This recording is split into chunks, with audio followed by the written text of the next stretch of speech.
Although many research projects in conservation will collect their own data, there are also many already existing biodiversity datasets that can be taken advantage of in conservation. In this video, we will overview some of these datasets.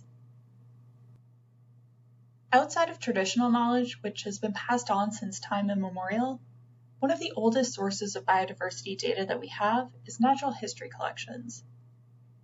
These collections are housed by museums, botanical gardens, universities, and private collectors, and are often the product of naturalists who tagged along on exploration or colonial expeditions in the 18th and 19th centuries.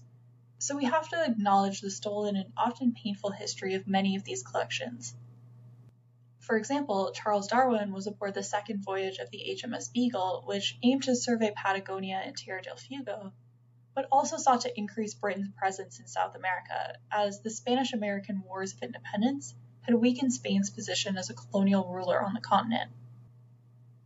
The advantage of using the specimens from natural history collections is that they often have meticulously collected data on when and where they were collected associated with them. So these collections now often serve as a historical record of biodiversity, providing a snapshot of a biological community at a particular place and time. These types of collections have helped scientists to create pictures of past species distributions, which can help us to understand current patterns and extinction events, and in some cases DNA has been extracted from these specimens, which has allowed scientists to compare how the genetics of a species has changed over time.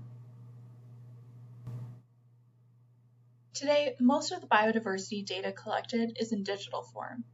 And over the last few years, improvements in cloud computing and data storage have allowed for massive global data sharing projects, which allow researchers to access more data than they ever have before. One really good resource to know about is the Global Biodiversity Information Facility, which is an international network for data sharing aimed at providing anyone, anywhere, open access to data about all types of life on Earth. To date, it contains over 1.5 billion records of species occurrences in over 57,000 different datasets.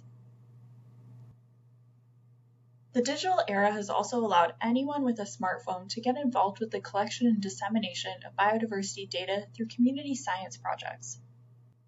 One really popular platform, which we have heard about a couple of times already in this course, is iNaturalist, which is a social network of naturalists and community scientists built on the concept of mapping and sharing observations of biodiversity across the globe.